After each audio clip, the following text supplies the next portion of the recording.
Hi there. I'd like to talk to you a little bit about the art of contemplation.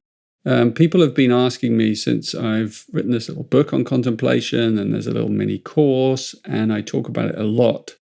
And people have been asking me, how do you do it?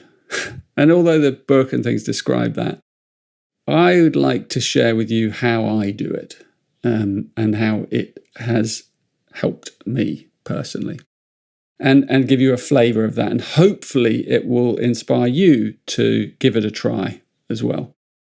In a way, contemplation is similar to meditation, but it's a broader field. It's a bit like meditation with your eyes open, but you can also have your eyes closed. So it's a broad interior practice, and it goes on all the time. Even when you're not in contemplation, you're still in contemplation in some way. A part of you is. So as you develop the practice and the rhythm and the pattern of contemplation, and you have to do a little bit each day, it starts to thread together your life with more awareness. And the beauty is that you're not going into a kind of very formal time where you're closing your eyes and going on an inner journey. I mean, in a way, that there's a beauty to that structure of, there are lots of types of meditation. But the contemplative way it's simpler. It's more applicable to a modern lifestyle, and I think to our modern constitutions.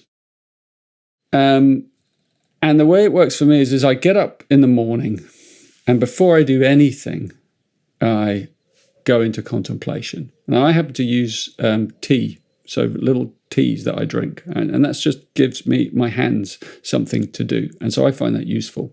But you don't have to do that. What is essential in a way is that you need a good vista for contemplation. So I sit outside my window in all weathers. Doesn't matter. I'm lucky because I have a little covering, so I can sit out there and I can see the sky and I can see my garden. And that's perfect for me. And I have a little table next to me. So, and sometimes I choose a book, and I have that book on the table as well. And I'm just sitting there, and I say a little prayer. I always do my kind of invocation of solace that kind of sets the space. And I do that. And then I basically gaze out at the garden and the sky. The birds are coming and the sounds. And sometimes it's a storm, and in the winter it's dark, but I'm always there, generally, 99% of the time. And I'm there. And what happens for me is, on the palette of the garden and the sky, I see my thoughts, right? So initially, I'm just looking, I'm sitting there. And then my thoughts start to move around, and it's like they're moving around the sky. And often at the beginning, they're a little bit kind of, they're full of the things of whatever happened at night, and they're also full of the things of the day to come, and they're kind of doing the monkey mind, and they're thinking, well, today's going to be this, and that's going to happen, and I need to do that, and I mustn't forget to order the oil or whatever it is, Oh, and there's the shopping lists, and there's all those things, and there might be someone there might be an issue as well that's kind of that's up in the air. And so your mind goes and looks at all those things, and you give it the freedom. I give it the freedom to do whatever the heck it wants. And because I do this every day now, it's almost as though my mind knows.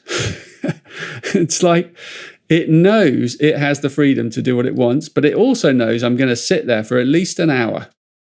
And so after 10, maybe 15 minutes, it's sort of it's done with its stuff. And it starts to kind of quieten and soften. And when that happens, I start to, because I'm just watching it, and I'm aware that I'm unaware in some way because I'm watching the mind. I'm in the monkey mind. And then slowly, as it starts to soften, I start to become aware of my body again and my breathing. And I'm aware, oh, I'm sitting here, And I have moments of awareness, of pristine awareness, where I'm just like, wow. And then sound starts to return because I'm not in the mind. And so I start to hear things and smell things, and my senses become more acute. And that's a sort of turning point in the contemplation. And then you sit there a bit longer. I mean, I might have a cup of tea. I might, it doesn't really matter. And you give it a bit more time. And then it empties out a little bit more, the mind, the sky. And then, for me, this is, and this took some time. But what happens now generally is there's this emptiness with just a few thoughts that will flicker and go past. And it's like once you've emptied out the rubbish and you've got this clear view, and you're looking and you're listening and you're with the world. Particularly good because it's nature I'm looking at, so it's particularly helpful. But it doesn't have to be. It could be anything. It just has to be a backdrop. It could be a room. It could be a lovely painting or picture. And what happens is deep thoughts come. And I know that sounds weird, but like a thought that is connected to a feeling, that is connected to an insight, that is connected to a sense of awe, potentially, drops in. It sort of just drops in like a bird has just flown over and dropped this thing. And it sort of detonates in me. And it's like, it's not just a thought, it's a whole web of interconnected knowings. It's actually wisdom. It's the wisdom mind. Because behind knowledge is the wisdom mind. And if we create the space, then the wisdom mind comes alive. And the wisdom mind is connected to the heart. Right? So what happens is that the heart starts to engage, the soul starts to engage, deep thoughts start to kind of paint themselves across the sky and connect you more strongly to your destiny, your dharma, and to your body and your feelings. And sometimes they can be ecstatic, they can be really beautiful feelings of warmth, and sometimes a person you love just drops into your memory and just kind of detonates a series of feelings, and it's quite profound, it's quite beautiful. Sometimes my friend Rodrigo, who's passed over, will come and visit me, and I'll just go, I recognize you. And I just let him come in, I have a cup of tea with him, and then he's moving on, and he's like, how are you doing? And it's not like there's not a language going on, it's just an energy, a feeling. And then he's gone, and then someone else and drops in, or sometimes a group of people, who I love, or even a more vague sense of all the people who are connected to me, who love me and who I love. I kind of feel the world connected, and sometimes it's nature, and sometimes it's the cosmos or the firmament, or it's sort of higher beings. And so it's a really rich area, this art of contemplation. And there are layers and layers and levels to it. There are dimensions to it. But what happens is, because you're creating the space, your wisdom mind gives you, experiences that your body and soul need to remember. And you want to stay there. It's like you want to kind of go.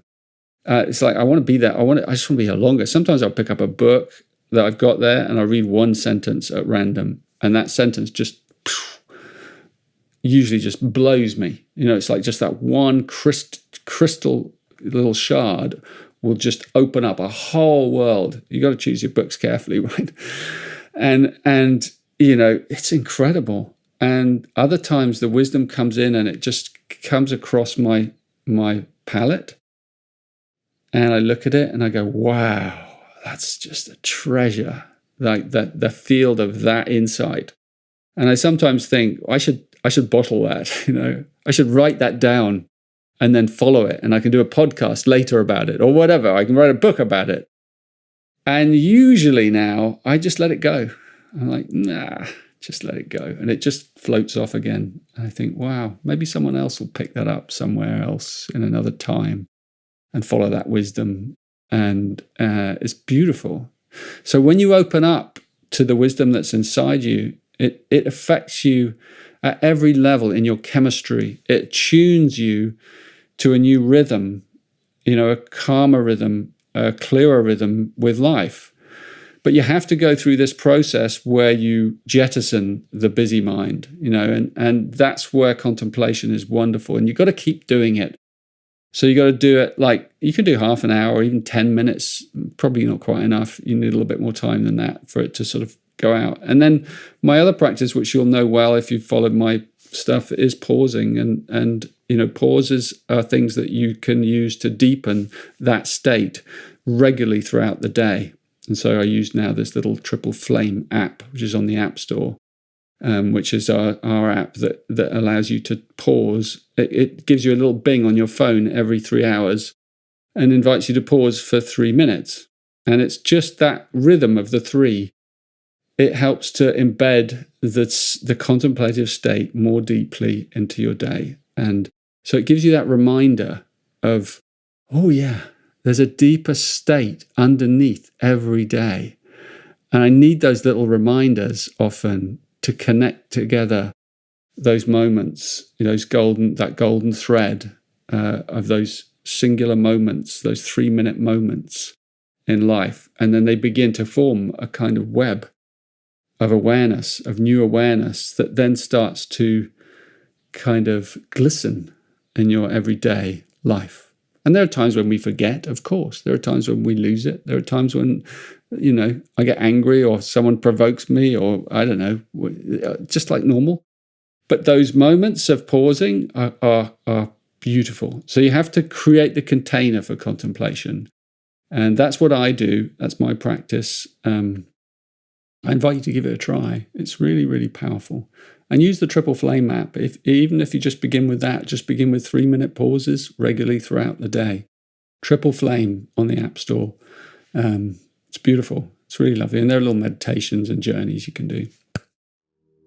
Many blessings.